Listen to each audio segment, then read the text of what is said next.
Day, August the 11th, 2019, and this is your live super show, Mr. Video Games, brought to you by Dead Sun Entertainment. Clap your hands, say, yeah, it's time to talk about video games and shit. Aren't we excited?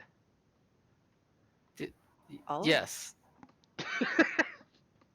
Maybe we're excited. I don't know if we're excited. I think we're excited. But anyway, I'd never dox him, even to save my life. It's Brian from Pace Magazine and Outsports. Wait, oh shit. It's Wonder Boy! Yeah! You almost doxed me. All right. Yeah! Yeah, not gonna give up my email address to any of you fuckers. All right. Not going to tell you where he Oh, lives. No. no, not at No. all. All right. I'm just gonna get all my joy out right now because there's gonna be a lot of anger in this show. Yeah, This is, we're. I'm gonna try and keep composed here, try and keep like civil, but like, yo, This is going to be the angry episode. So, yeah. There's a reason why we made sure we still had an episode this week, even though Thursday kind of fell apart. yes. And Twitch doesn't need to promote porn on her channel. The gameplay alone is sexy enough. It's Lindsay and Kate Merowin! that is such a beautiful intro. Thank you. So how's everyone this week? I hope we're all happy before we get started and talk about things that are less happy. Um, yeah, finally getting my Zen back. Good deal. Brian is going to be our rage ball tonight. I'm going to sideline myself for a lot of that. Oh no! I will make sure to include everyone in whatever I spew over here. I say that like I don't think it's anger that's not well placed. But before we get into that though, no, it's been an all right week outside of the news cycle. Um, You want to talk you about know, any games before we drop in? yeah, we can definitely do that. Out whenever I wasn't either like submerging myself in the never-ending wave pool of the news or doing some writing, I was playing the Blackout Club here, which I know we talked about last week. Whenever I finally was able to pick it up after it released out of early access, and that game is everything that I expected it to be and more so far. I've only played about 3 or 4 missions in, and I've only played solo. I haven't played. I haven't. I've been thinking about joining some rando matches or some rando games just to see how the multiplayer aspect feels. But so far, like even just playing solo has been pretty rad. It's incredibly tense. It really captures the feeling of being in a horror movie or a supernatural thriller or something like that. The soundtrack is boss. It hits like at the exact right moments most of the time to like impact the threat level that you're in, or just to add that little bit more anxiety to whatever situation you're in. And like the gameplay is pretty simple, especially the stealth game. Like you're sneaking around trying to gather evidence in most cases, at least from what the missions I've played so far. I'm sure they get more complicated as you go through. Mm. But it's a very simply put premise that delivers complexity in like being able to like just give you a world to kind of play around in and create different scenarios within. Um, I really like it. My partner who does not do scary Mm. at all. They won't play it. They tried to play it. They got too freaked out by it, and so now they like earlier today. Like first thing when we woke up, well, I made coffee, chilled for a little bit, and then they turn on the PlayStation, hit me the controller, and they're like, "You can play Blackout Club, and I can watch you if you want." I'm like, "You this is you want this." So like it appeals across the board there. There's something there to really chew on with the world building within it. even for people who don't necessarily respond well to horror games or horror in general.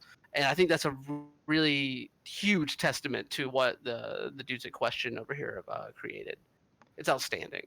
Nice. Yeah. Yeah, that's like me and Playwatch. Like, I can watch him play all the horror games.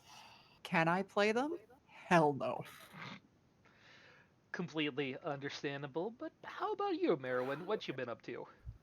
I've been doing my Blast of the Past and trying to get my Zen back, and I have found it in Stardew Valley. Um, I've been playing this game off and on since release. If you're a fan of like farming simulators or working sims like Harvest Moon, and you haven't checked out Stardew, definitely do it. Just it's cute, it's peaceful, it's everything you can want it to be. Like it's got action, it's got your zen moments, you can form relationships, get married, have kids, you know, all of this stuff. Um and it's made by one guy. Mm. Legit, there was no dev team. It was just one dude. And isn't he And still working on it and adding things? yeah, multiplayer came out a little while back, so you can actually play with your friends on the same farm.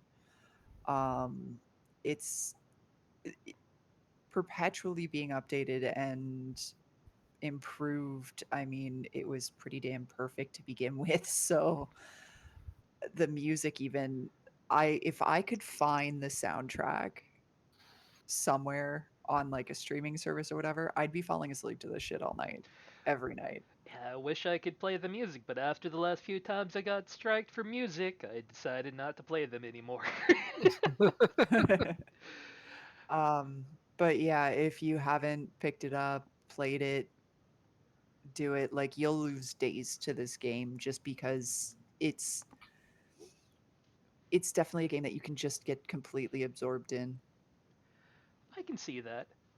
So, I've been playing a few things because the brain won't allow me to do anything else, oddly.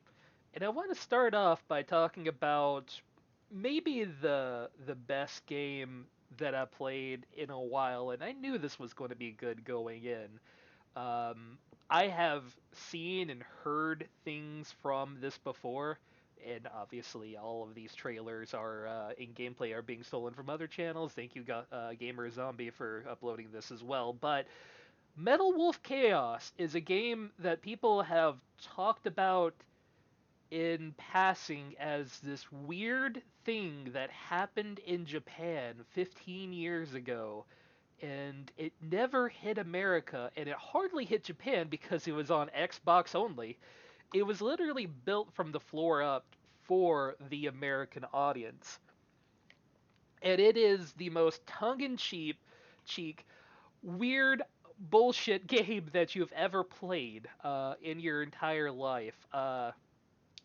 You play as the 47th president of the United States of America, who is overseeing a country that is slowly in decay because of we've run out of oil, so there's no power in the country, and our economy is tanking under his presidency. So the vice president stages a coup along with the American U.S. Army to take back the White House, and you, by yourself, in your giant fucking mobile gun suit, take back America from going from the West Coast to the East Coast, destroying America in the process of saving it from itself and killing thousands of US military soldiers as you go.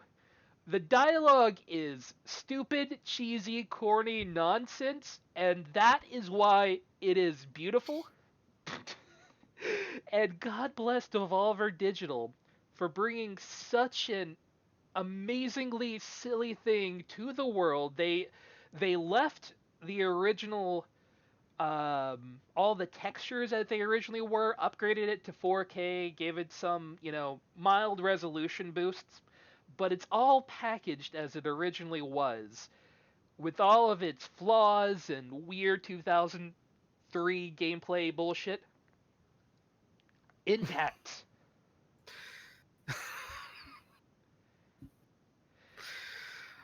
Oh God, just that trailer alone. All comes to you at a budget price. I think it was like $20 or $30 at most. I want to say 20 though. Um, if you get a chance to play this amazing screed of bullshit, I'm not going to say it's the best game ever. It is that weird arcade, slow, janky gameplay from the early 2000 mecha games that you remember. You're playing as a slow, like, giant robot. You're not playing a ballerina here. This is a giant, clunky war machine. And it has some of the most interesting controls you've ever used in your life. Define interesting, please. That So sounds like a bad thing. in order to choose your weapons, you hit the circle button. You cycle through your left and right guns using your L and R bumpers, and then you shoot whichever left gun or right gun using those triggers. Your primary weapon to start is a dash attack that the game doesn't even tutorialize the dash attack to begin with. You've got to jump in the air and then slam back to the ground in order to launch this, because the weapons you start with couldn't shoot through a fucking paper bag. Eventually, obviously, you upgrade your weapons to be actually amazing, but it doesn't start that way. You start kind of slow and like, am I playing this right? Because the game Huh. it doesn't want to stop for tutorials and bullshit. It wants you to blow up the White House to start with. Oh, this is totally not San Francisco. Yeah, you go through and destroy San Francisco. Jesus That's Christ. your first mission, is to go in and you literally blow up, like, at the end of mission 1, you blow up this giant Chinese theater that is nothing but artillery that's been mounted on the theater, and you destroy the whole thing. God. All right, this is just ridiculous. I'm into it. I'm into it. Yeah, I've heard the name before, but like as soon as I heard this was getting like a release, I just couldn't place it in my head. But like the way like hearing you go over it again, like yeah, I remember this game now.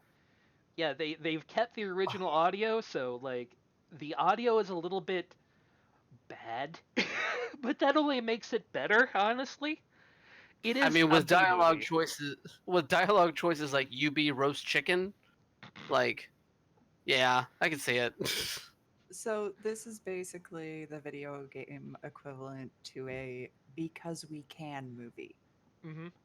You Hmm. know, where it's not the best idea to make it, but you're doing it literally just because you can. In one of the Yeah, first cutscenes, you're guided through this by your secretary, and the president asks, "Do I have anything on my roster for today?" And, "Oh, you have to meet with the Chinese ambassador." "Well, tell them that they have to hold on. I have to save America for my own justice." Oh dear God. Jesus Christ. This sounds like a movie, like a Roland Emmerich movie written by the self-aware wolf subreddit. You're not wrong. You're actually pretty close to the tone of this game. Jesus Christ. All right. I'm into it. So it's Big Trouble in Little China with mechs? Yeah, you could say that. I also want to give you the tale of two different roguelikes that I've been playing. I'm a little bit late to the party for both of these. So this one recently came to all of the consoles, your PlayStation 4 and whatnot. It's called Streets of Rogue. It is a sandbox roguelike that really does not take itself seriously at all. You have a choice of various people that you can play as, and each one plays entirely differently. Some of them, like, obviously there's your shooty bang bang guys, but there's also like the scientist who has freeze rays and stuff, or there's the doctor that they're looking at now that you're basically playing a stealth game. You can only take out people from behind. There's a hacker where your only skill is that you're able to hack computers, and you're going through. Each stage is basically its own unique floor of the city, and the higher you go, the better the city is in ways. Like you're starting in the slums, and you go to the industrial sector, the park, low town, uptown, and then if you eventually get to the end, you fight the mayor. I've never gotten that far because this shit is hard as balls. Uh, but it is interesting. The AI is pretty darn unique. They react in interesting ways. The gameplay itself is some real jank. I am not going to even front on that end. It is very obviously coded by one person working with the best that they have, and this person is not here to make the game look pretty. This person is here to make a weird set of missions for you to do. The AI can only really see you in whatever's directly in front of them. So you could pass literally by their side, they'll never notice you. But if you make a single noise while you're inside of a house or a cave that they belong to, they will notice you and they will run you down. Mm. But what's great is it's kind of a living city, and you can do things with the citizens of the city itself. You can pay them to come help you out, and suddenly you've got boys along with you that'll hinder and help you, is probably the best way to put it. Because while they will help you, they will also make all of the noise. So suddenly you've got five guys bearing down on you. So it's like that. It is a lot of fun, but expect to die over and over and over again unless you're one of those people that are very good at diving deep into wikis and really exploring what all you can do. Because you're not going to figure out most of these mechanics off the bat until you do it enough. Like right there, the person playing ran in. It's like, oh, it says destroy this thing. So he destroyed it, and then it blew up on him. These are things you only find through repeated attempt and trial. So it's a game with a lot of longevity in that way, but also if you get easily frustrated by a game that doesn't tell you what's going on, um, it's very similar to what the Escapist and things along those lines. Where Mm. yeah, it's not about the graphics are awful, but it's about exploring and figuring out what you can do rather than knowing what you can do off the bat. Oh, So this is definitely not a game for me. I would rage quit so fast. meanwhile, on the exact other end of the spectrum, it's still in early access, but this is from Supergiant Games, the people that brought you Transistor and Bastion and Pyre before this. Is a game called Hades. Hades is another roguelike where you're traveling through the levels of hell trying to escape from hell. And there's a really complex story that's going on here that only gets told to you through multiple attempts and deaths and things along this line. The gameplay itself is amazingly high polished for a game that's in early access still. Um, there is a lot of dialogue. There's a lot going on to see in the game. A lot of the later stages can get very bullet helly, but you're given a dash to get around with that really keeps you on the edge, keeps you on your toes. It's very fast paced, frenetic stuff that's going on. And especially if you're, I wish I knew more about Greek mythology because it dives headfirst into all of the things from Greek mythology. If ever there was a character from there, not even just the gods themselves, but the war heroes and the muses and all of that stuff. It's all in here and all telling a really interesting, compelling story that while there isn't the depth of world that you get from Streets of Rogue, um, as far as I mean in the way that you can interact with it and the mechanics, what you're given here is maybe the most well polished thing I think I've played this year, which is astounding to me. Yeah, especially considering that it's still early access. Yeah, they're not even near publishing this fully. I believe it was announced at this year's E3, if I remember correctly. It No, was either at this year's it wasn't at E3 this year. No, it was the Game Awards last year, right? yeah, it's the Game Awards because that was whenever the Epic Game Store was really well, that was whenever that was actually announced, if I'm not mistaken, and this was like the first major thing that went along with the Epic Game Store announcement. Yeah, back before everyone absolutely hated the Epic Game Store, which we'll get to. Yeah. It's one of our stories. We wanted to start with some fun stuff, so we wanted to talk about video games first. So how do you think these two compare to one another? Diving pretty deep into both this week. Both of them, my thought is if you don't have a lot of time to invest in these, I don't think you're going to get a lot out of either of these, to be honest with you. Especially Hades, you're going to die over and over and over again. That's basically the name of the game. Is each time you die, you can progress a little bit further. There's systems that hold over between each run, and then there are also systems that is each run specific. As well, you're meeting as you go through the story new people and new things that exist within it. So that keeps it long. Meanwhile, Streets of Rogue, just because of the depth and level of complexity to the gameplay itself, if you don't have the time to sit down and tinker with it and die a lot just from trying to figure out what it is that you can do, because you'll always be surprised to find a new wrinkle of something that you could have been doing this whole time, a new mechanic that you haven't been testing out so far. They're both very in-depth games, so you've got to love your roguelikes to like these. It's pretty cool. Looking at Hades, it looks like it kind of plays a lot like Transistor in some ways.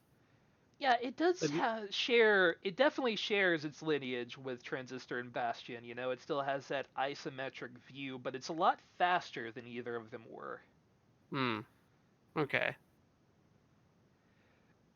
Yeah, whereas in Transistor, you were kind of planning your moves based upon your ability systems, rada rada. In this, you have a set abilities. You can choose your weapon to begin with, but you're stuck with that weapon through the rest of the run, and you're evolving what that weapon can do through the course of the run.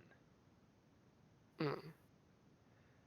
So it is less in the tactical building in this, though there are obviously a lot of tactics to be had because you have to choose how you're upgrading, building your weapons, and there's so much diversity into what each build does and looks like.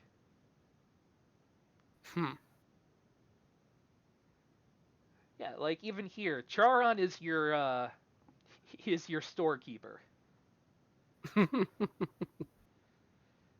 It's just weird little cute shit like that that just really gives a unique flavor to the game. So, amongst all of these, like if you're looking for something that's a fun game out of everything I've mentioned, this is the one I'd go for. Um, Okay. But Metal Wolf Chaos, honestly, I like better just because it is so amazingly dumb, and I love dumb things that much. All right, we've put it off enough. Do you want to dive into the actual stories from this week? Oh boy, do I. Take a breath. Count to three. Oh yeah, Hold on to no. your butts, kid. We're starting with the E3 leak, and we're starting from the top on this one. This is the report from Craig Snyder put out directly after a YouTube video was put together showing the data leak itself. What had happened as far as timeline goes. I kind of want to pull up another story, this one from Kotaku itself, to go over the timeline before we really dive deep on this. And as you can see, there's a fair amount in substantialness to this. Um, a person had found the spreadsheet, which contained various names, addresses, phone numbers, emails of all of the journalists that had been invited to this year's E3, all in a spreadsheet that was linked directly from the ESA website. Um, and at that point, the person notified the ESA that this existed and that this needed to be pulled. It was pulled from the website, but it still was gettable in ways such as the Internet Archive, as well. Just the spreadsheet itself was around. And after the person put out this video, obviously we got this report from Craig Snyder on the video, and it kind of spread throughout from there. And joyfully, eventually, this information not only made it to your various websites where information that probably should have been forgotten is held, but also places like Kiwi Farms were so gracious as to host it for us.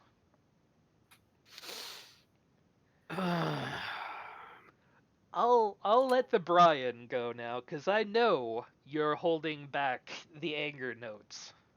Okay. So, should we start with the leak itself? Should we start with some of the quote unquote journalistic practices around the reporting on the leak? Or should we, or is there another route we should take? Let, Which way do we let's think we should start go? with the leak itself. Okay, so um, basically, over 2,000 journalists and influencers had their personal information leaked on a file, an Excel spreadsheet that was available publicly on the ESA's website with no password protection, no gatekeeping at all on it. Um, what the fuck? That the first, I honestly, like, I know it's a super generic, like rather like idiosyncratic reaction at this moment, but Mm. seriously, what the fuck? Why do you have that information? First off, before we even get to why it was stored without any kind of protection, really, and just out there for anyone to find, why do you? This is one thing in the journalistic world that I do not understand. I do not understand why they need to have why companies and nonprofits like the ESA that organize events like this, why they need to have personal information from people like this, like addresses, um, like home addresses and stuff like that. I get that you need an email address because that's usually the easiest way to get in touch with somebody. And the reasoning why, according to the ESA statement about this, the reason why they do this is so that they can better connect people that are showcasing things at the show with the with journalists and with influencers, so that you can set up meetings while you're at the show Mm. and that sort of thing, or prior to it. But you don't need home addresses to do that. You don't even need phone numbers to do that. The I'd say 99% of that happens through email now, Oh, just absolutely. based off of my own experience. So there's no reason for the ESA to be asking for this other information from these people. That's the first things first. This should never have happened because that should not be happening.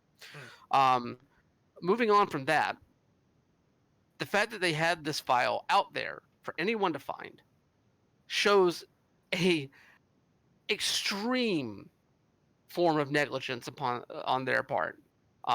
One that honestly has pretty much robbed, I would argue, at least for me, a lot of my confidence in the ESA, whatever confidence I had left in the ESA, because there are definitely things that I am all on board with them for, and there are plenty of things that they do and say and promote that I am totally against. But as a lobbying group, as a organization, the ESA effectively has lost the trust of the media. They have lost the trust of the people that cover their industry by doing this. What's even worse, though, this isn't the first time it's happened. Oh no, and we'll get to that. Yeah, like we found out after this leak, like last year's list leaked. 2000, I believe it was 2005 and 2006. Were those the 2 years that also leaked? There was a 2018 media attendees leak. Yeah, last year leaked. I know that one, and there were two from from the aughts that leaked also. 2004 and 2006. There we go. 2004 and 2006. The both also were available publicly, just like the 2018 and the 2019 list. Yes. So this is a common thing with the ESA. It's happened multiple times, and I don't know why it wasn't made as much of a public thing wasn't made about the 04 and 06 lists being available the way they were. But clearly, this is going to impact how E3 is going to be covered going forward. You already have companies like Eurogamer saying they are not going to send any journalists to E3 until the ESA can guarantee that their private information is protected, that they were not going to be exposed to doxing attacks from, let's face it, hate groups within the video game sphere and outside of the video game sphere. You mentioned Kiwi Farms. Kiwi Farms is the main place where that list is still circulating, and it is fucking gross as shit. If I'm not telling, look, do not go find this list. Do not be that person. All right. It is fucking gross if you go and try and find this shit. But that kind of leads into the other discussion around this whole thing right now, and that is the way it was reported on by the journalist.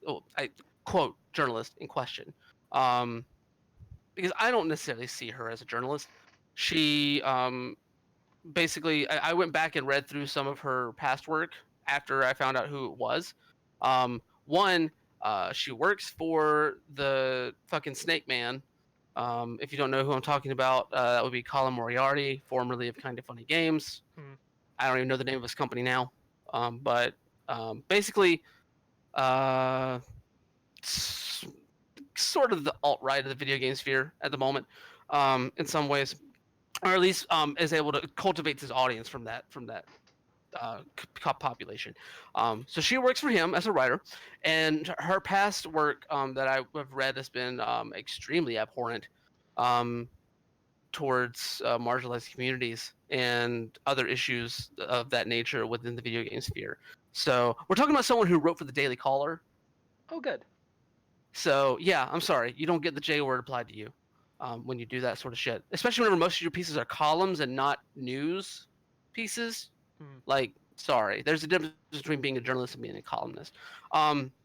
Anyway, that being said, the fact that she reported this stuff, put that video out there, after doing what I guess she thought that this was effectively due diligence, trying to like make sure that stuff was being protected and that sort of thing,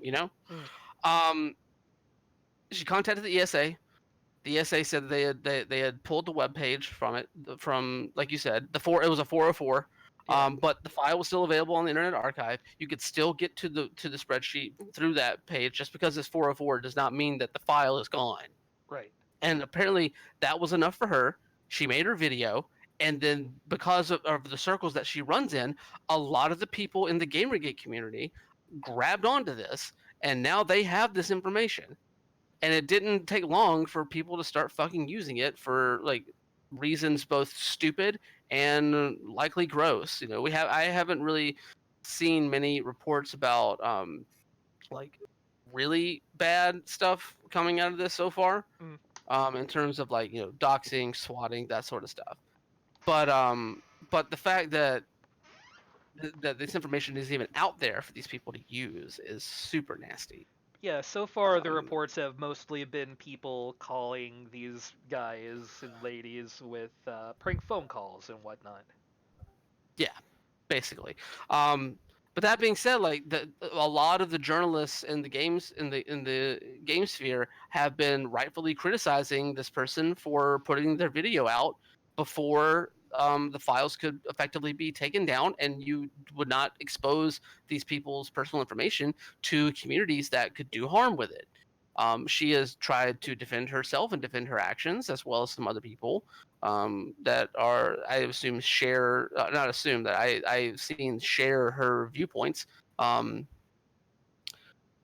and I'm sorry, but like, there's no way to defend this sort of thing. Like, you didn't go as far as you needed to go. You did not do as much as you needed to do to protect the people that you were trying to, like, that were at risk with this sort of thing. And it's really gross for you to try and defend your actions whenever there's no defense for it, honestly. Yeah, Like, I've heard people that I even respect come to her defense and say, but she was reporting on news. Jason Schreier always goes out and reports on news, and people are happy that he told people stories, and now you're mad that she is reporting on news?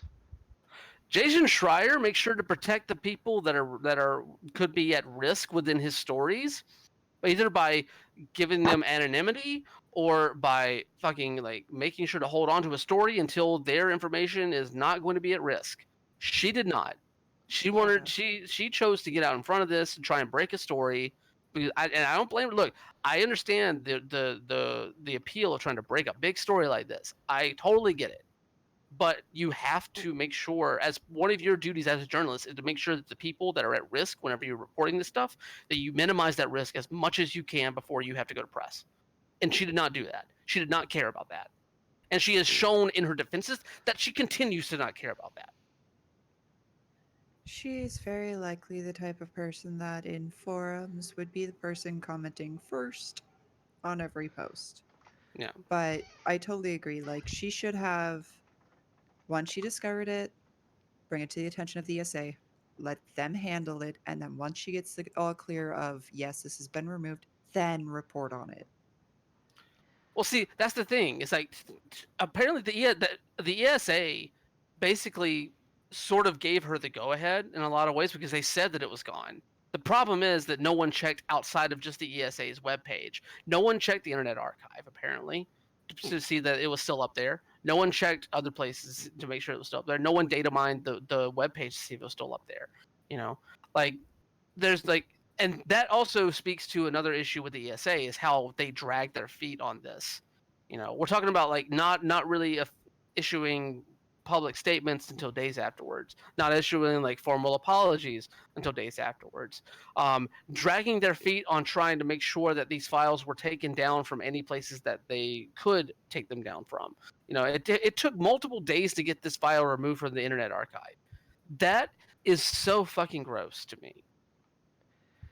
Yeah, it was surprising to me how long it took before the ESA even talked about what happened here. And they still haven't given us a full listing of what happened, but it was the 5th, and this is over 2 days later, that the ESA emailed a notice to people who attended the conventions previously about this. It was days before anything was done.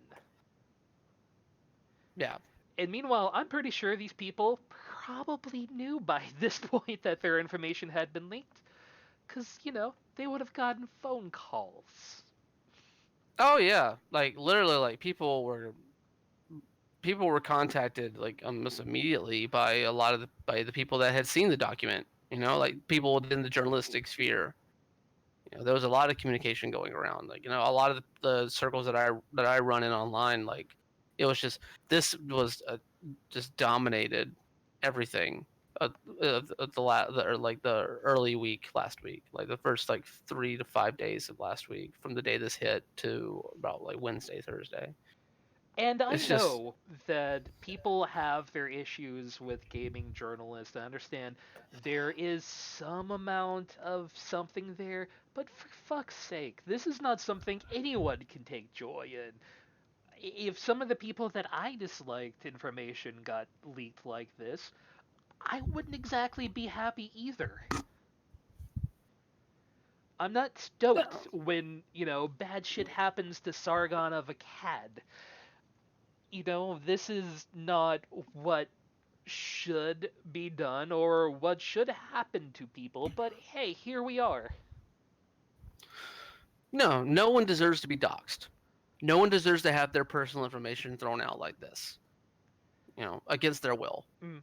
Especially whenever, but if this honestly, like, I'm with you on that. Like, university across the board, that does not need to happen.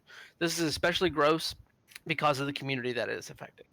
Like, we've seen over the past 5 years. This like is right around the 5-year anniversary of Gamergate. Mm. You know, when this whole thing went down. And we've seen that fervor kind of diminished to the point where you really have just a few, not like a few strong voices that are usually the most like extreme voices within it. Funny you mentioned Sargon of Akkad. There's one of them. And that kind of his viewpoints kind of encapsulate what Gamergate is now. Like there's no way to hide behind what Gamergate is. And this just gives them more ammunition now. Whereas a movement that had basically been boiled down to its most extreme elements and really didn't have a lot of like fervor behind it outside of that, you now have given these people all of this ammunition, for lack of a better term. Probably not the best term to use based off of the prior week's events, and I apologize for that. But you've given them all of this stuff to use against this community again. And I'm thankful that it hasn't really been used in a violent or virulent nature so far. Mm. That does not mean that it's going to stay that way. Yeah, there's always going to be the fear that some of this was known, and I know several of the journalists that I've followed. The information they gave to the E3 wasn't their actual home addresses. They gave out especially like a phone number that went to a burner, a address that went to a PO box, or a phone number that was a Skype number that could be easily changed, that sort of thing. So a lot of people were already covering their asses before this, and this only showed why. Yeah, I mean it's smart. But the other major thing with this story for me is like, what does this say about E3 going forward? Like, Because I know like people the that run and hold conventions, and they have these spreadsheets too. I hate to say it, but they don't put them on their fucking website. yeah, I mean, you got to God. think like the whole narrative around E3 over the past 5 years has been, how it's like shrinking and how it's becoming less relevant, and like the opening the doors up to the public, but not changing really the presentation of the show itself to accommodate that sort of thing. Um, like the ESA, I believe I was looking at some numbers, like 48% of their budget is E3. So like E3 is the only major thing they have on their docket for the year. And if E3 does, like, if you have lost the confidence of the media that covers E3, one, who the fuck is going to go to E3? And two, like how does that affect the bottom line of the major lobbying group for this industry? Like how does that? I mean, honestly, like it in some ways, like it could be the end of the ESA in some ways. That's a very drastic step to take, obviously, but like it's not outside of the realm of possibility.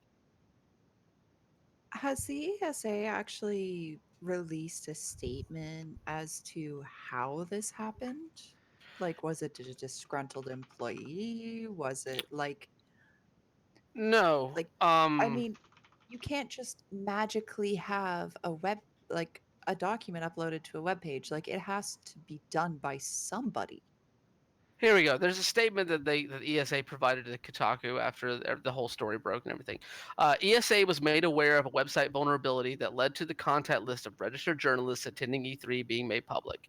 Once notified, we immediately took steps to protect the data and shut down the site, which is no longer available. We regret this occurrence and have put measures in place to ensure it will not occur again.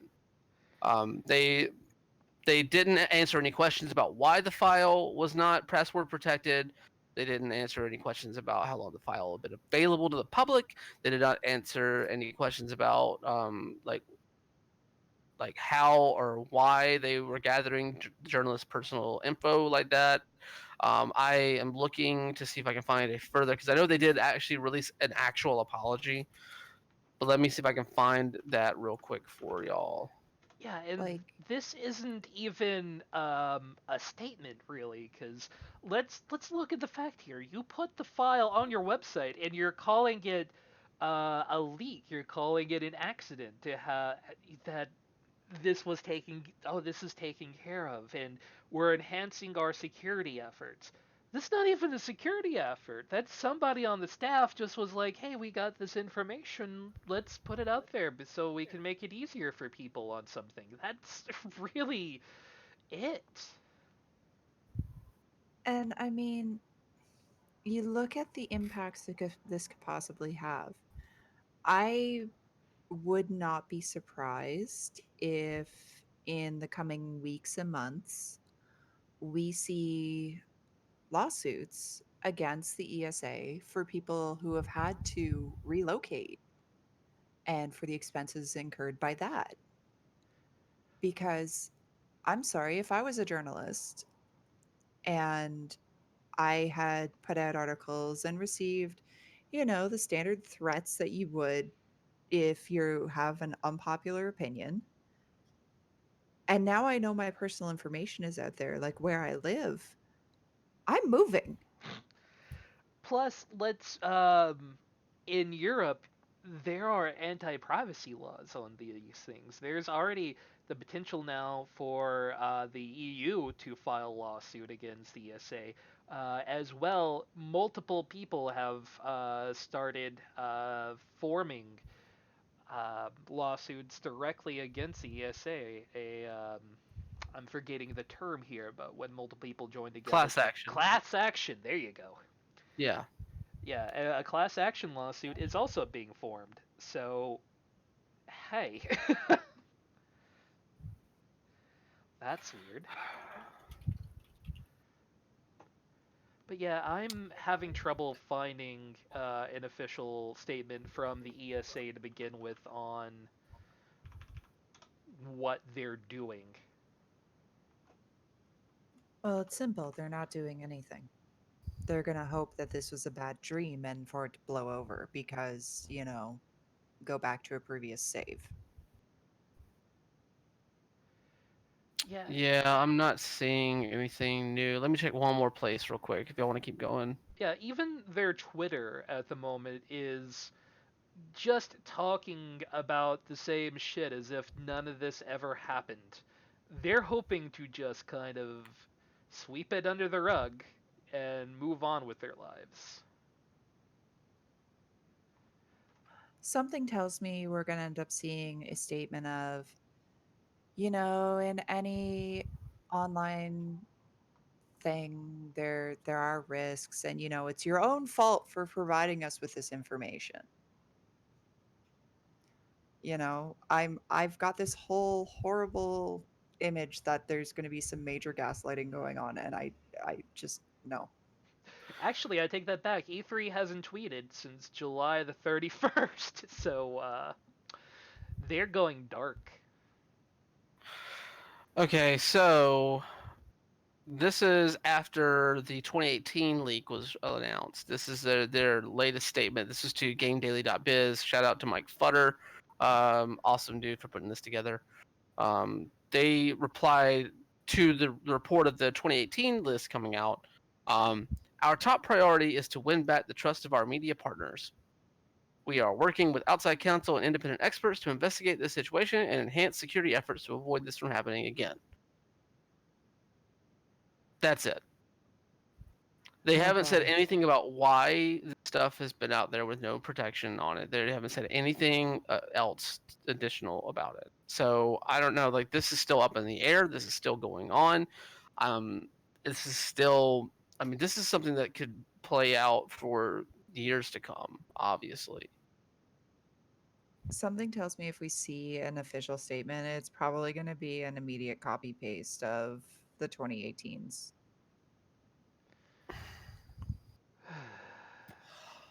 Well, no, this was like that statement was released on the 6th of August. Like that was this year because the 2018 list wasn't really known that it was out there until after the 2019 list was leaked. Like the 2019 list is what started all of this because like Oh. that leaked and then someone said like, "Hey, I have the 2018 list because I got it off of this website." And they're like, "Oh, that shouldn't happen." And then someone's like, "Oh, well, the 2004 list is out here too. Oh, and the 2006 list is out here too."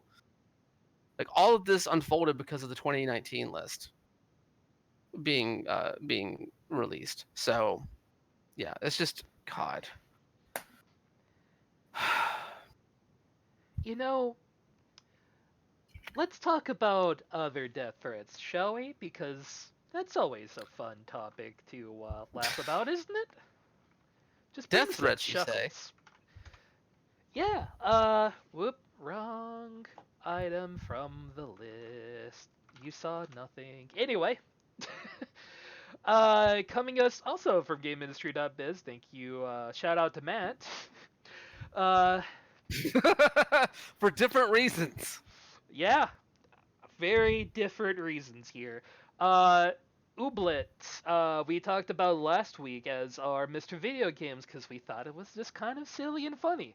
That they had signed on to the Epic Store and had put out a very silly blog post talking about them going to the Epic Store. And while their community by and large has continued to be fairly nice to them, people on the internet have not been so nice.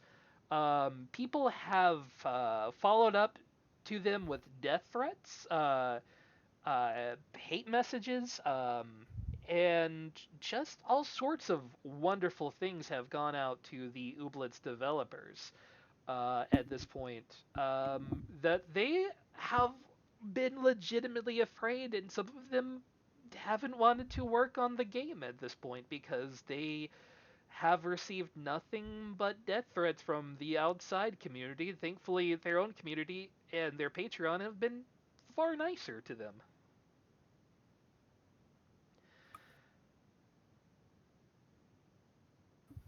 Yeah, like this.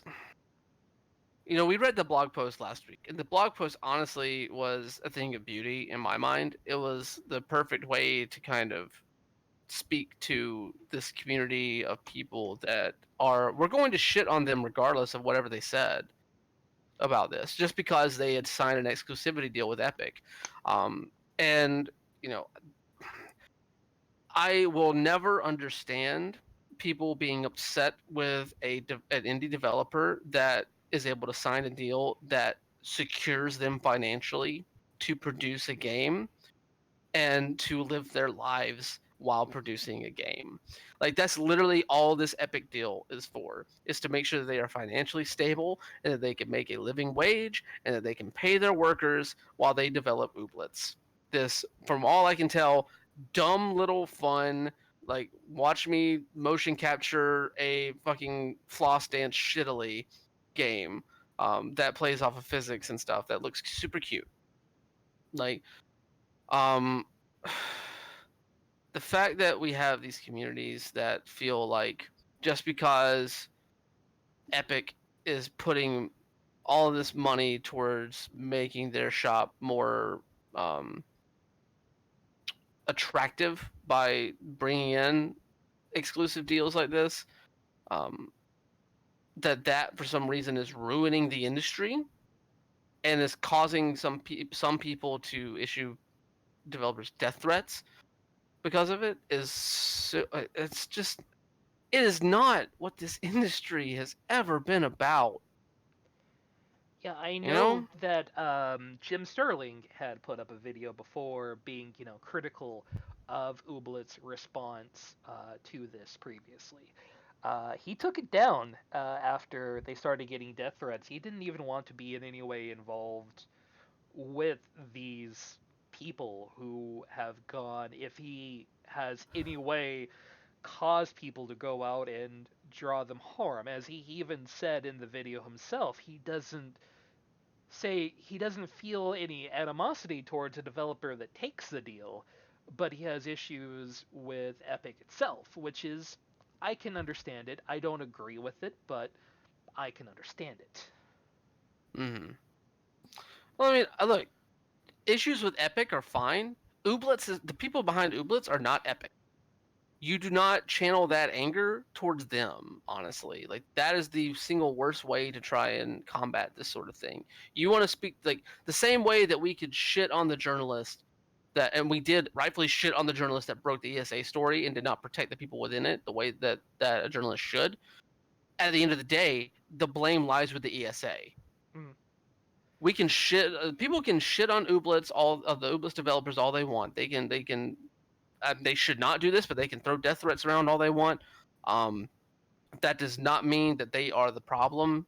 If you see it as a problem, like, I do not see Epic Game Store doing the stuff they're doing necessarily as a problem. There are a lot of other problems with video and as a company that need to be addressed before I would say the Epic Game Store needs to be addressed.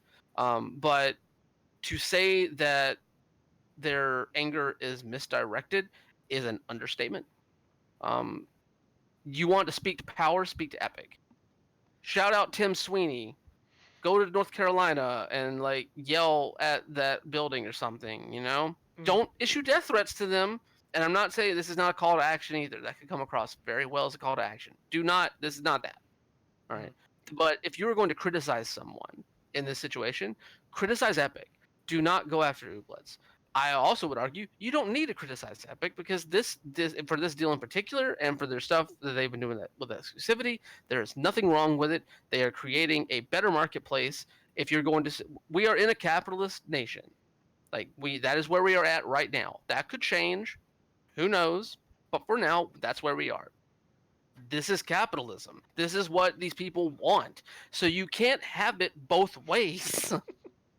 You can't sit there and be like, we want the fucking monopoly whenever like the whole basis of the system is to not have monopolies. You Yeah, know? yeah. I am not the biggest fan of Epic Store, but I have needed something to be able to compare with Steam for a long time. The Twitch store was not it. Definitely, it was never the Discord store. So I'm glad to have something that has somewhat of an equal footing. The Humble Store and GOG are nice. I have way more problems with GOG than I do Epic, but at the end of the day, all of them kind of suck in their own unique ways. Yeah, because nothing is perfect. Yeah. You know? And Epic is still growing. They're still adding features to their store. That's perfectly fine. The store, the minutia of the storefront is not the problem. All right? Or not the issue at hand that people are really taking to heart. Like, they can say all they want that the reason why they're angry is because, like the search engine in Epic Store is not as good as the one in Steam, which I would argue like the one in Steam is not that good either. Hmm. But at the end of the day, this is all about the same thing we've seen with console loyalty in a lot of way, or like platform loyalty. Sony versus Microsoft, Sony versus Nintendo, Nintendo versus Sega, PC versus console.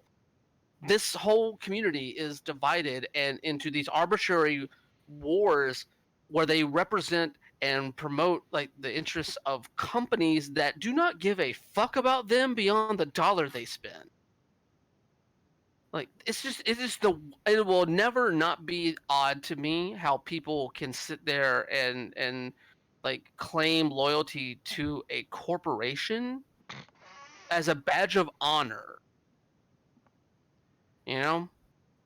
Well, and I mean, how many times have we reported on this very show the shitty conditions that developers are forcing their employees to work in? And here you have an indie dev who made a deal for the betterment of their staff. They are doing what the AAAs aren't. And they don't deserve this. They don't deserve this at all. Like, they made this deal so that way they could guarantee the funding in order to finish this game and keep their employees happy and give them a better quality of life. How dare people crucify them for this? Spot on. You're Absolutely. spot on, Vince. And I love Nintendo, but if Nintendo did some shady ass bullshit, you're not going to hear me fighting for them. And as well, people who are like, why didn't this PS4 thing come to the Switch? I don't care. I don't understand this whole fear of missing out. Like, oh, but if it doesn't come to my thing, isn't that terrible? It's not great. I think that there should be a better economy out there where people have more access to this, but we're talking about a free store, and I could do an entire fucking episode of this podcast on some of the bullshit arguments I've heard about the Epic Store, especially, oh, but you're giving your data to China. What? Oh god, can we just address that one real quick because it's very easy to explain away. Tencent owns part of Epic. Yes, Tencent owns part of almost every fucking video game publisher out there. All right, they own a stake in a lot of companies, and none of them are letting Tencent sell their information to China in this weird generalized viewpoint that people are trying to spout at all. Just because Even Tencent owns part of you does not mean that they are like selling your soul to the pseudo communists in China. Yeah, and if you're worried first about the Epic Store, I have horrible things to tell you about your Nintendo Switch. But on top of that, like, okay. So what if the Epic Store is gathering the data you think it is? It isn't, but let's say that it is in some way. So somehow Tencent is an arm of the Chinese government in all of this. I'm not saying that the Chinese government couldn't demand information out of them, but one would really hope that we might hear a little bit more. We've already gone over these things with the what I forget how to pronounce it. Hawaii, the phone company, Huawei. Huawei. Huawei. Yeah, there was a legitimate concern about stealing, especially American citizens' information. It was there. Investigations were had, and certain things were changed. If the Tencent was mining our data, there would be a talk about this, at the very least, but also the information that I have seen on what the Epic Store actually gathers from you is specious at most, and for the most part, it's really interesting in, hey, what are you playing on Steam? Okay. Well, and here's the thing. So people are up in arms about Tencent, and they're still like, well, I play all of these games. Okay, cool. So people who play League of Legends, Arena of Valor, QQ, PUBG Mobile, Clash Royale, and Clash of Clans, um, standard PUBG. H1Z1 King of the Hill, FIFA On, Rainbow Six Siege, and Path of Exile. Hey, congrats. Those are all held by Tencent. All right. We've got more stories and we've gone over an hour so far. So let's drop into our next story, and this one's kind of a shorter one, a little bit rage baity, but it's worth talking about if just to have something else to talk about for a minute. Evo 2019 was held last weekend, and in the middle of a Tekken block, what was going on, they had a short video of Metal Gear Solid Snake, some audio that they actually stole from another streamer who made a commission to David Hayter on Cameo, who is not a happy man about this whole thing. Um, so it seemed like a whole jokey joke that they were putting on that Snake had found his way into Tekken 7, and they had to issue a statement of apology that none of this was real. Uh, it's one of the things.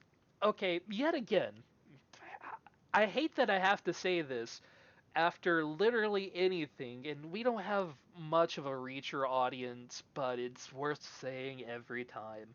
There is no good reason to go after Evo on this and, call them out for being awful people and, giving them wonderful, delightful threats as the gaming community likes to do.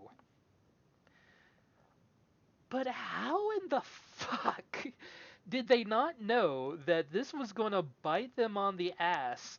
Because people really get all up on these reveals. And to put this on their main stage in the middle of the Evo show, putting up a Metal Gear Solid call, what did they think was going to happen? A statement from Evo, just to clear things up. The Snake cameo video that we showed during Tekken Finals was our idea of a little joke. It was not intended to imply a character reveal and was done on our own without consulting Bandai Namco. Sorry for any confusion.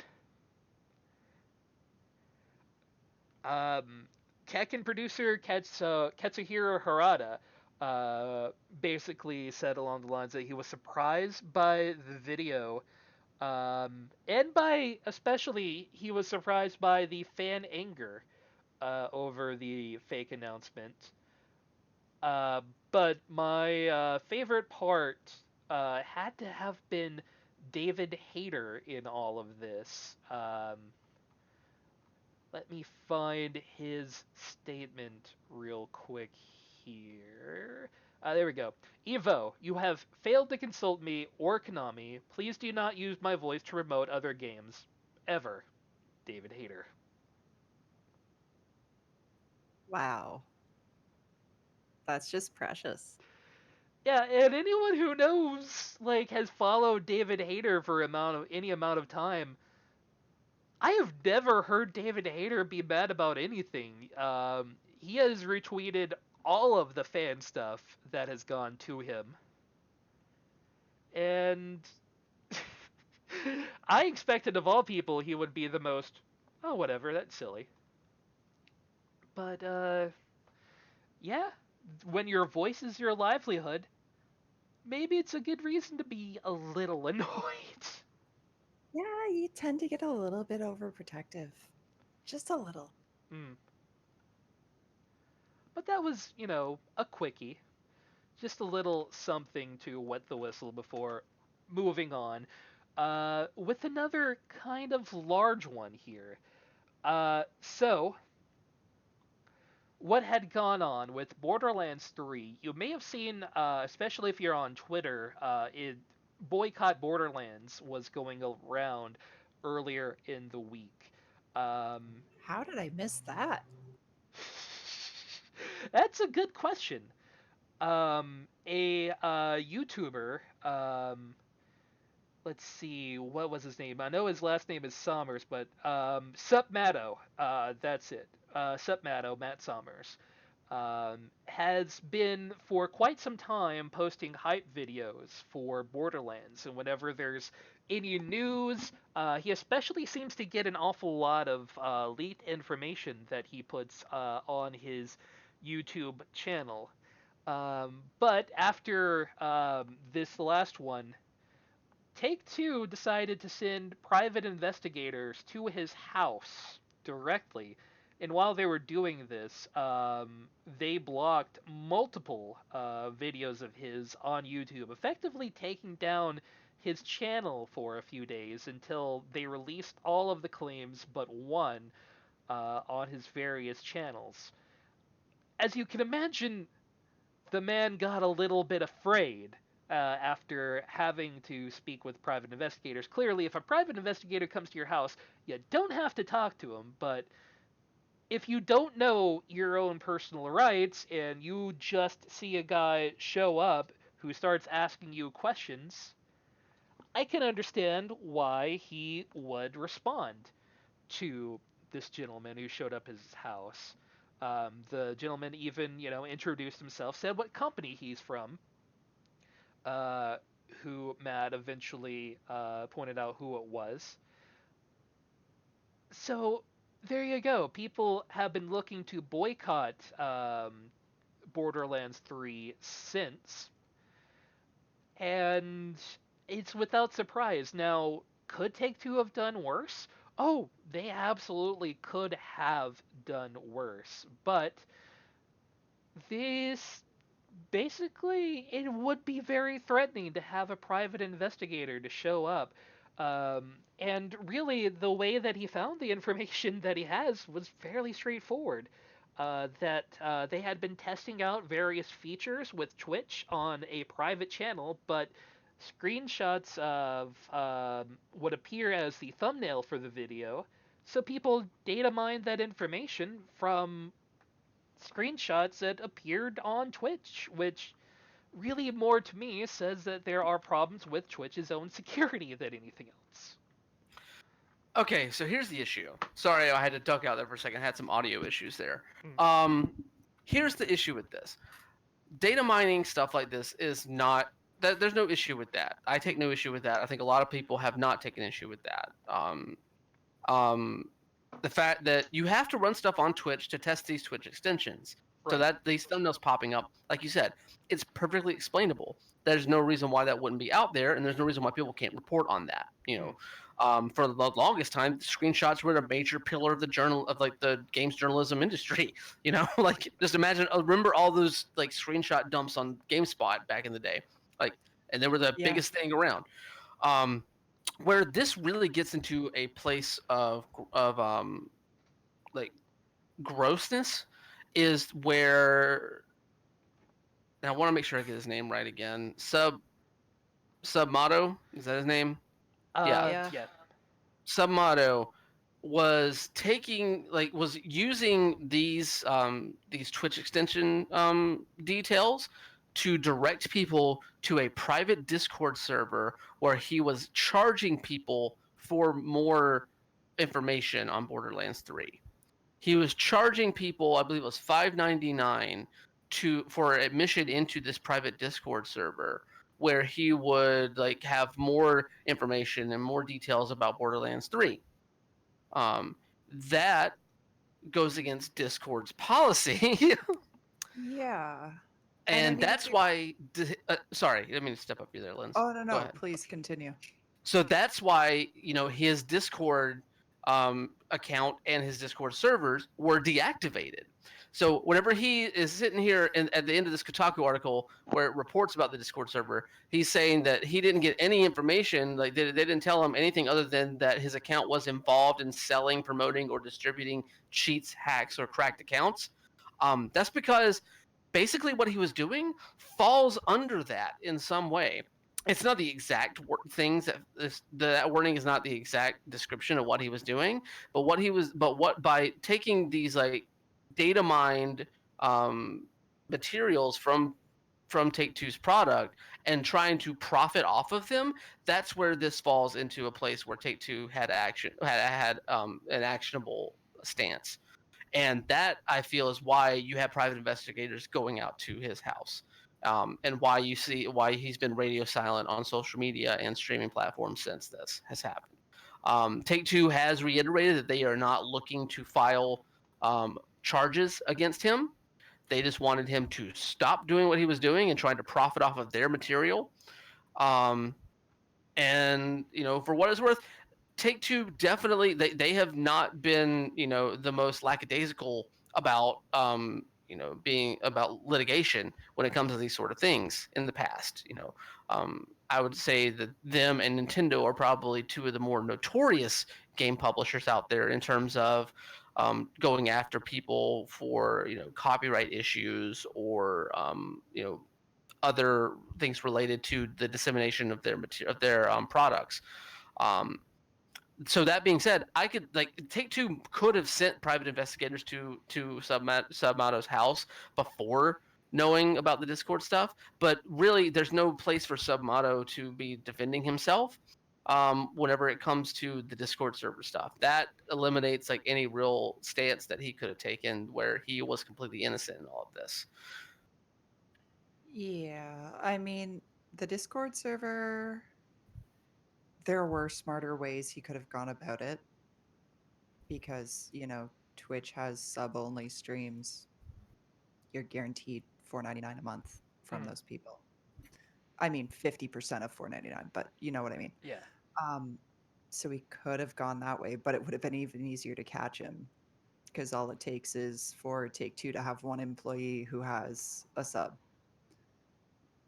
And then it's one of those, nope, nope, nope. Yeah, especially considering he's been on Take-Two's radar as a Borderlands leaker for a while now. So Yeah. and I would just argue maybe don't try to profit off of this sort of thing. Maybe that's the thing you do. Yeah, Or, and it Take-Two could have was just given him a job. it was a little bit of a problem of them going after various of his YouTube videos.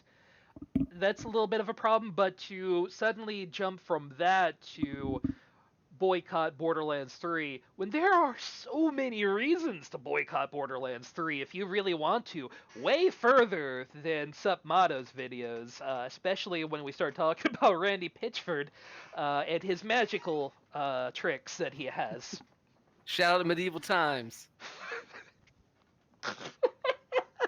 We got a lost and found specifically for thumb drives now because we don't know what kind of gross shit might be on them. Thanks, Randy Pitchford.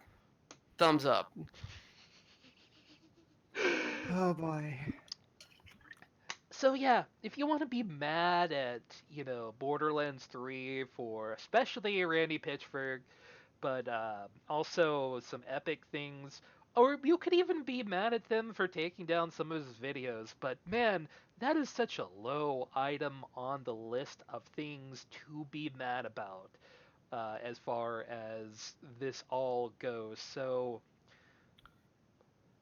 what a delightful community. Now, to be fair, the boycott Borderlands 3 hashtag did quickly get converted into a bunch of people just dunking on it after more details were released about this whole thing. So what started as some people being like, "Yo, fuck Take-Two," like you people need to stop bullying the YouTuber. Like then once they found out the YouTuber was doing some shady stuff too, that it basically converted into a yeah, let's dunk on this whole situation. Let's dunk on both of them. Just making fun of it. So I wouldn't take that hashtag really with a lot of weight anymore. That's fair. I only saw the hashtag when it was in its infancy, so. Yeah. In fact, I just want to see what the first thing that pops up when I type it in now is, because I am a glutton for punishment. Boycott Borderlands 3. What do we got? Do. Honestly, Oh, it's just someone who renamed their account hashtag boycott Borderlands 3. All right. Anyway, all right. That was a dumb rabbit hole. Anyway. Very rarely can you say it was a dumb rabbit hole because I mean all rabbit holes are amazing, but yeah, that kind of fell flat. A little bit. Oh, but yeah, there you go. I had honestly never heard of Submata before. I guess probably because I have never really given a flying fuck about Borderlands to begin with. But from what I understand, he's fairly infamous within the community itself. So, hey, I understand the instant visceral reaction, but at the end of the day, I think there are things that both Take Two and Submato haven't really given us the full information on as far as these things, but it's such a small thing in the grand scheme of things, but something that people will continue to talk about. We'll see. I mean, I think Tay 2 effectively put it to bed. They're not filing charges, so who knows? It could always pop back up. Mm. Yeah. I mean, in light of all the hype that he does for Borderlands and how big of a part of their community he is, I wouldn't be surprised if, 6, 8 months down the road, we find out that he's now working for them in advertising. Wouldn't entirely amaze me.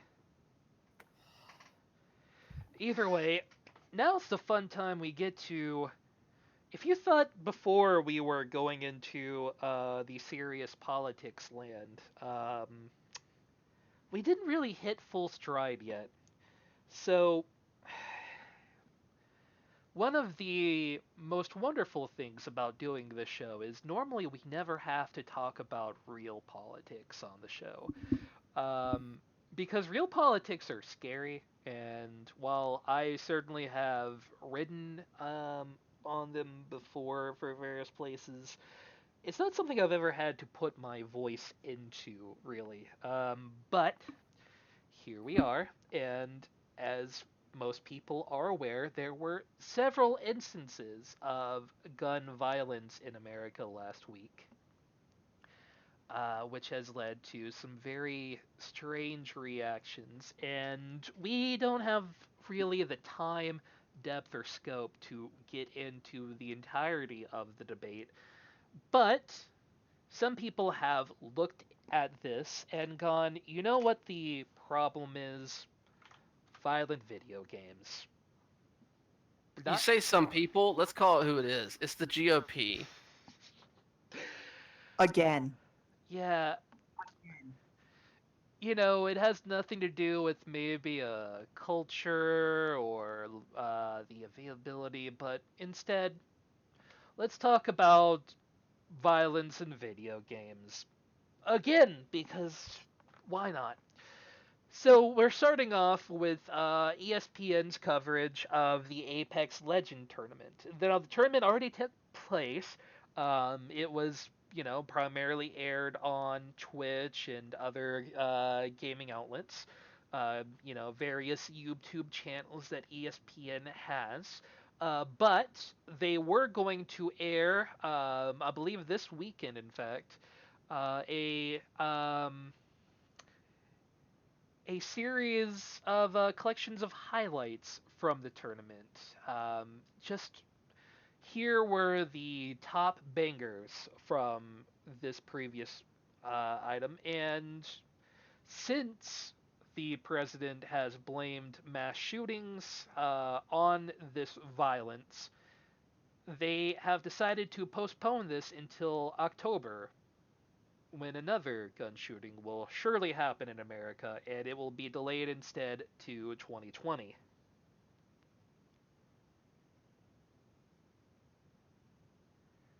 There, Just no.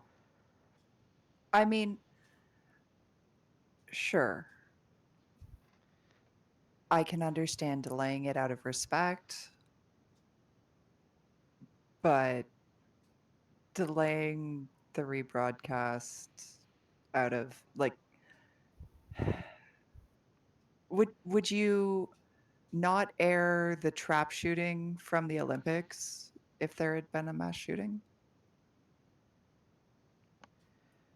I know that makes me sound like an asshole, but I'm sick and tired of people just taking on the whole video games are bad. Yeah, it's a dialogue that I've gotten sick of, and our parents deal with it, right? It was in the 80s, it was D&D is making our children worship Satan. In the 60s and 70s, it was this horrible rock and roll music is making the children angry. If anything, media is a culture of reflection now. It's worth stating here. A lot of people have gone, but Japan loves video games too, and there aren't mass shootings in Japan. Compare the media that Japan enjoys versus the media that America consumes. Call of Duty isn't that popular in Japan for a reason. But there's also a major difference between Japan and the US and Canada and the US. And it's really simple. It's gun control. Yep. Us Canadians love our violent video games just as much as you guys do. I mean, Playwatch actually has a shirt saying video games do not cause violence, lag does. So, I mean, it all comes down to control and regulation. No, obviously, and that's the major reason why these things continue to happen in this country, and why the statistics are so grossly abnormal compared to other nations that enjoy a healthy video game marketplace. Um, honestly, like I even debate arguing why video games are not the reason why, because we've been here before. We've been here so many times. This is the second time in this administration alone where we've had to come to this. Remember, after Parkland, the same thing happened, where Trump gathered the ESA of all people and a couple of gaming CEOs. I believe you had CEOs from EA and Activision Blizzard, I want to say. Um, so, like, this isn't the first time this has happened, obviously, but the research is all out there. You can find it for yourself. There's no connection at all. That that's just the end of it. You want to continue to make this a scapegoat? By all means, go for it. We'll just continue to defeat you with the science behind it. I understand why ESPN pulled this. I it To your point, Lynn's like if it was the Olympics, they probably would not pull the trap shooting competition. They probably would not pull the biathlon from a Winter Olympics broadcast in this situation, just because those contracts are so much more what's the word, like they're more wealthy. Lucrative, yeah. Yes, lucrative. That's the word. Thank you. Lucrative. They're more lucrative. That's not to say that they're not probably getting a good chunk of money or paying a good chunk of money to EA for this Apex tournament, but let's face it, the Apex tournament, there will be time to show this stuff later on. There'll be time to come back to the esports realm later on with this stuff. So like, if ESPN felt like this was something that they wanted to do because of the way the country is reeling right now, I am totally fine with it. Now I don't necessarily know their motivations behind it. If there's some other motivations that come out later on, like then maybe my opinion will change. We'll see.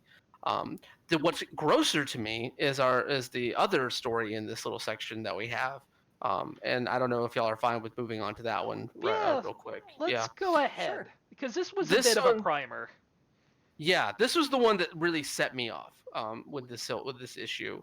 Walmart, basically reports coming out from employees at Walmarts across the country saying that Walmart is removing all advertising and depictions of violent material in their stores, including video games. So basically, the reports are that they are removing demos of violent video games. They are removing advertisements of violent video games. as well as any other piece of media, that sort of thing. But they're doing all of this while there are multiple calls for them to discontinue selling firearms because Walmart is the number, if I'm not mistaken, they are the number one firearms seller in the US. They account for a large chunk of firearm sales yearly across the board. And the fact that the El Paso shooting happened in a Walmart And has then brought 2 out days a lot of later, people. I'm sorry. sorry, 2 days later, there was another guy wandering into a Walmart fully armed in body armor with a gun, filming himself. Yeah, Like, yeah. dude, Oh yeah, back when I lived in Georgia, there were several people that would proudly walk into Kroger with AKs on their back as a sign of protest against safe spaces. They do not realize that the fact that they have an AK on their back means that they have a mobile safe space. That is their mobile safe space. I'm so done with this argument. It's the same reason why Charlie Kirk is out there spewing his bullshit on Twitter while like people are like, "Yo, this dude is like kind of like going off your rhetoric, just like he's going off the rhetoric of many other people that share those viewpoints that claim to be part of the Republican Party." You know, um, but anyway, back to the other point. So like the shooting happened in a Walmart. It's caused people to protest and call for Walmart to discontinue selling firearms. And Walmart's only course of action so far has been to acquiesce to Donald Trump and Kevin McCarthy and the other GOP nitwits that are trying to blame this on a culture of violence promoted within video games by removing violent imagery as if that is addressing any part of the systemic issue facing this country. I mean, let's look back at the Christchurch shooting in New Zealand. Hmm. That happened in the March. By April, they put through a blanket ban on assault style weaponry. 3 months after that, they launched their first buyback where people could trade in their assault weapons for money.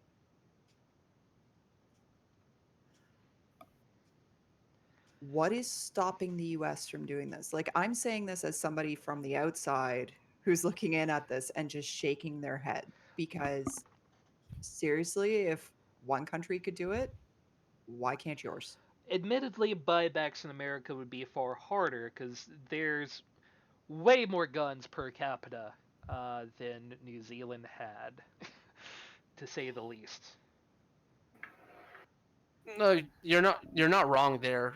A buyback program would be difficult, but it's not unfeasible. Hmm. It's just a matter of a lot of one half of the political machine in this country does not want this machine to go away. They reap financial benefit from it. They reap political power from it. Granted, they are mostly all beholden to the NRA. The NRA holds a stranglehold over the political machine in this country in a lot of ways, and they have their loyalties placed in this weird misnomer of an idea that this country is like gun ownership in this country is a like based in this weird sphere of unalienable right in a lot of ways.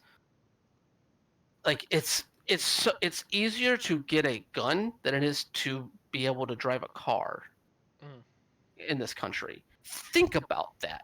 Like, yes, you have a right to be able to drive, but you still have to go through the hoops to be licensed to do it. You don't even have all of those hoops when it comes to gun ownership in this country anymore. There are several states. It would be easier for people who are traveling to get a gun than to buy a fishing license. Yep. It's easier to get a gun in the US than to get an abortion. Oh, far easier. Much easier. Like up here, There's a course you have to take and have 100% success on. There is a license you have to get. And then there are still more hoops to get through before you can purchase. Yeah, not in America.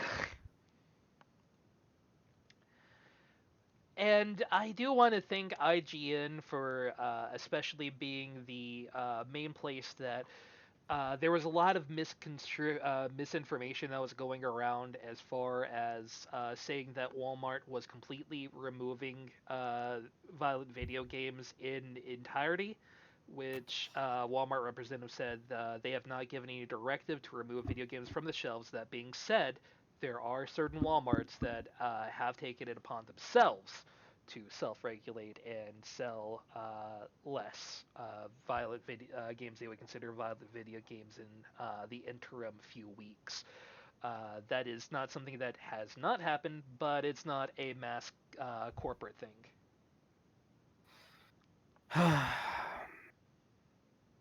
Look, like it's just there's nothing that Walmart can say or do in this situation right now that's going to appease a lot of the people that are lodging their complaints against this company. You know, the fact that they think that addressing this issue by policing the amount of like visible violent video game stuff that's in there, like that's the way that they're responding to this, as opposed to looking at the fact that that you have a the country's largest firearms seller. Like that's what Walmart is. Like Mm-hmm. there's no getting around that. And the fact that they aren't willing to address that part of this issue and think that just going out doing this stuff against violent video games is enough is really really gross. And I really hope something changes. I doubt it will because this is just rinse repeat for every. I'm trying not to be cynical. I really am, but this is just rinse repeat for every time that we have something like this. Like I really want there to be actionable change with this stuff, but like until I don't know what's going to be the breaking point. I really don't. I mean, I thought Las Vegas might have been. I thought Parkland might have been. You know, but like It's anyway. not, Sorry. Go ahead. there's not going to be a change until somebody gets past security at the White House. Well, that's not going to happen. No. Donald Trump's too paranoid. Uh, Anyway, let's video games aren't to blame. Video games aren't to blame. That's the we're Mr. Video Games here. Video games are not to blame. That's where I don't know. That's where we need to leave it, I guess. yeah. So we're going to go to our last real major story here in a night of major stories, and this one is definitely smaller uh, than the others, but still worth talking about, especially as it's so late breaking. And thank you to PC Gamer and Samuel Horty for dropping this. Ninja is attempting to get his old Twitch channel taken down because after several days of being gone, his page has basically remained dormant, and he's been fine with that. But they've started promoting other streams on his channel, which we'll get into some amount of hypocrisy on that later. But what really blew over with him for this was there was a short period of time that there was a channel with pornography on it that was being promoted, and it got promoted directly on his channel. And one of his big issues with this is a lot of his previous fans on Twitch are kids. Tiny, tiny That's children. freaking illegal. You cannot expose minors to that under US law. Under law in just about every country, you cannot expose minors to this. Now, from my end, this seems a little hypocritical on certain levels because Twitch spent a lot of time promoting his stream on other people's streams. But the fact that it's over, pornography happened on his channel because of this. Yeah, I can see getting mad about that and wanting to take down literally everything you have involved with it.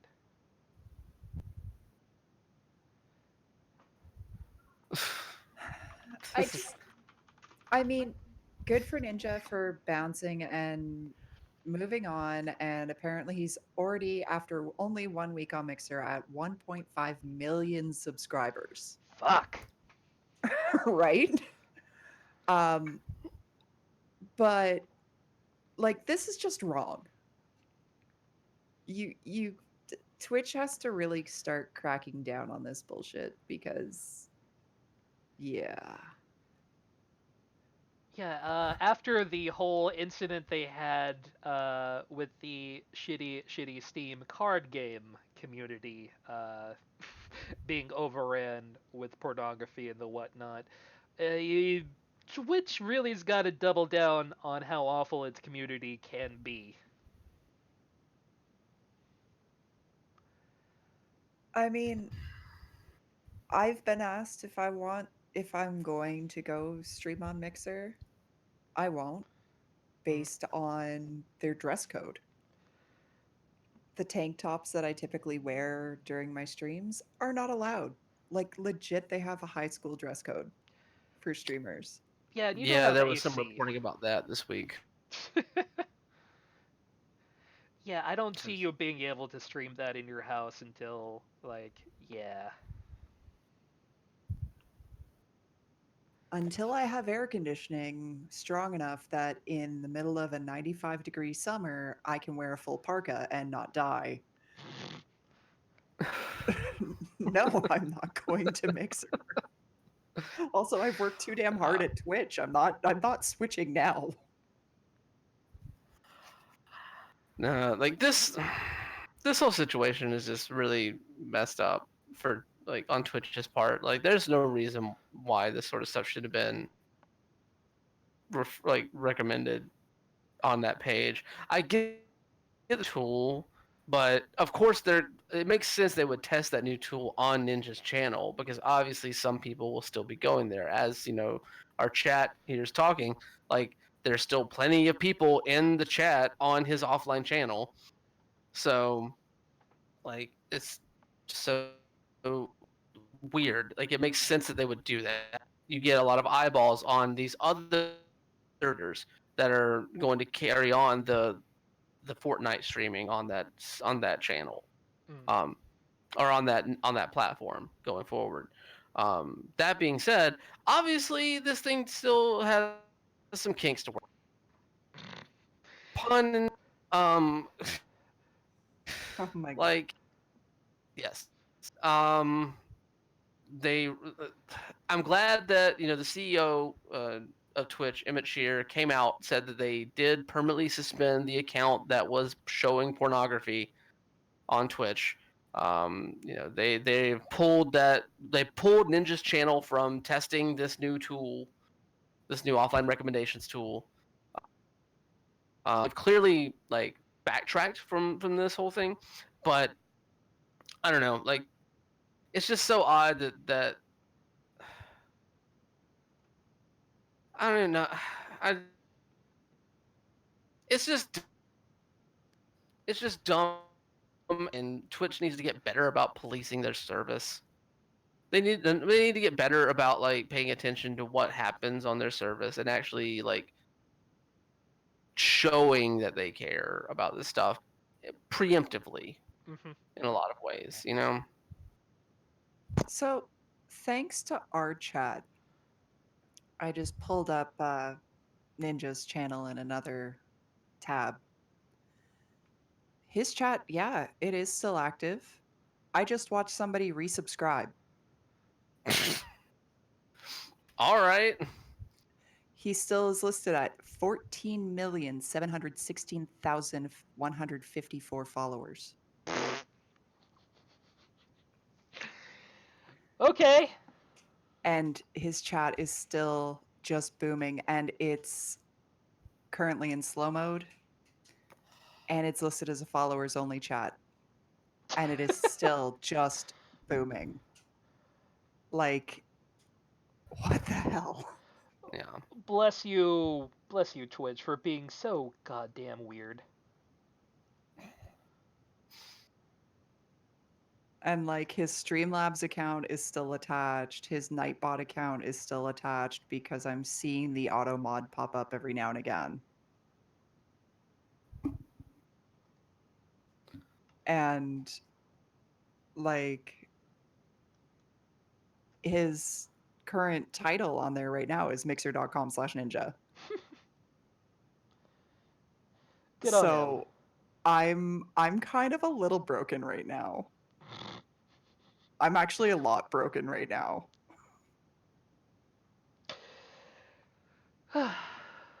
Well, that about does it for Mr. Video Games, but instead this week, we normally follow up with the Mr. Video Games of the Week, but let's do two very quick news stories that were positive. They're follow ups to previous issues that have been since addressed, and they're both 1 year laters, basically, coming from Kotaku, and very glad that these are out.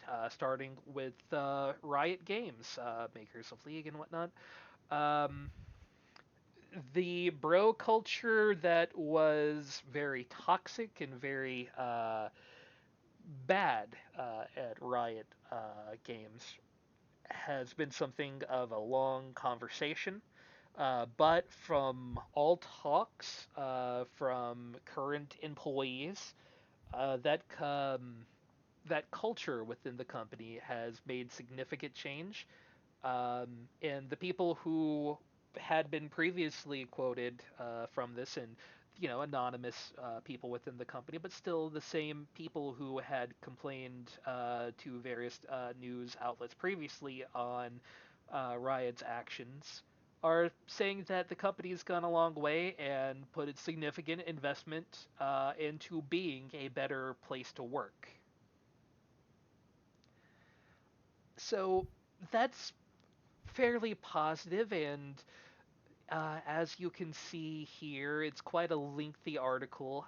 We won't get into all of it, but um, yeah,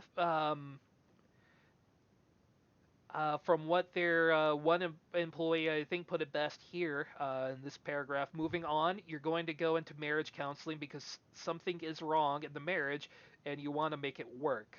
One thing a counselor might tell you is you can't keep bringing up old pains or grievances. Every time you talk about it, it will cause little breaks in your marriage and hurt your relationship. In the present day, even though it's long past, if you hold grudges, you will never be able to fix a marriage completely. That's the same message Riot leadership is trying to say. I think it's an interesting place for the company to be. That look, we're trying to make the changes, and we have made changes. Let's move forward, which can be positive. I believe there is still some litigation out there that is still happening, so that is an amount of questionable on that end, but positive on that. And similarly, Rockstar. It had been roughly a year since the issues with Rockstar had really come to light, with especially Red Dead Redemption. But they have made changes. They're not using people on contract to test out the games anymore. So these are people with full rights and pay within the company rather than being under contract and not having the full benefits of being a full employee.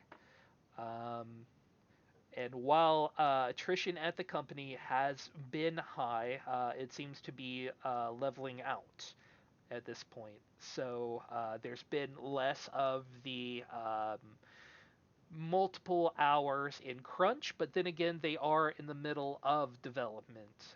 So this may be a wait and see until whatever comes next for Rockstar. There's been some talk in the works, but what that actually is, we'll wait and see for an actual talk on that, but we're not nearing where would be the full crunch time. So we'll see if the flex time that they've talked about previously continues to be an issue with their next game. I mean, to be honest, good on both of them for hearing the problems and making the changes. It's about freaking time. No, I completely agree. Like, I'm glad that that we are seeing positive developments with both of these companies, because of the notorious reporting that we saw of like the actions that go on within these companies, both on a person to person level and on a corporate level, like a labor level. Um, so that being said, there's still work to be done. Obviously, the fight is still a ways away from where it needs to be. Specifically, looking at the riot 1 year later post, like there's still a crop of people within Riot who are like actively against the company's diversity and inclusion policies that are going forward. So there's still some things to be worked out here. There's still some issues to be alleviated in a lot of ways.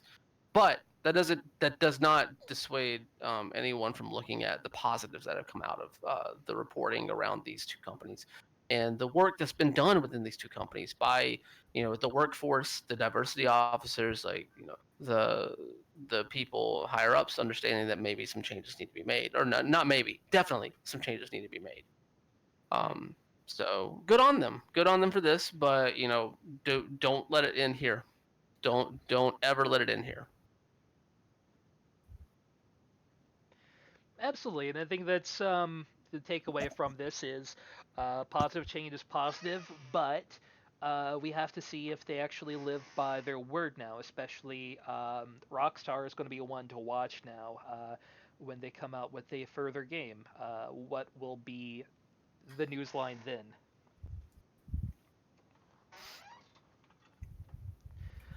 But Yeah.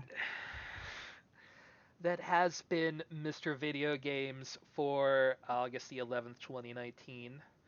And sorry I cut you off, but Lindsay, do you have any final words for us this evening?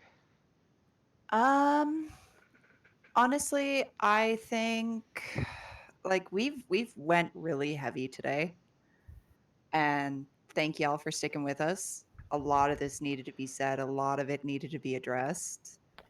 Um, but you know what? Don't let the news get you down. Go out there, be positive, create something, bring some joy to somebody else, and you're going to contribute to a much better world. Brian, do you have any final words this evening? Um, don't let the news cycle beat you down. Um, there are positive outcomes that can come from a lot of this stuff. There are like things that we can either we learn from these things and make changes, or we highlight the positive aspects of it. Just because like there was a lot of anger and a lot of criticism today, that does not mean that things cannot change going forward, and we are making positive changes going forward with these sort of things. Also, fuck kiwi farms. Oh yeah, Yeah, huge that's fuck you that. to Kiwi Farms. Just a That's a good huge. one. That's a good way to end it for me. The website, not the actual farms, because kiwis are delicious. And they're so adorable little things. Well, I want to thank everyone who listened throughout the course of the show. Uh, we had an interesting show this evening, and all of the delightful lurkers who what came and listened to us through various parts of the show. Thank you for lurking and thank you for listening to us be angry for about the better part of 2 hours with a few good parts in it. Um, and as always, have a good night and a pleasant tomorrow. Night, guys. Bye.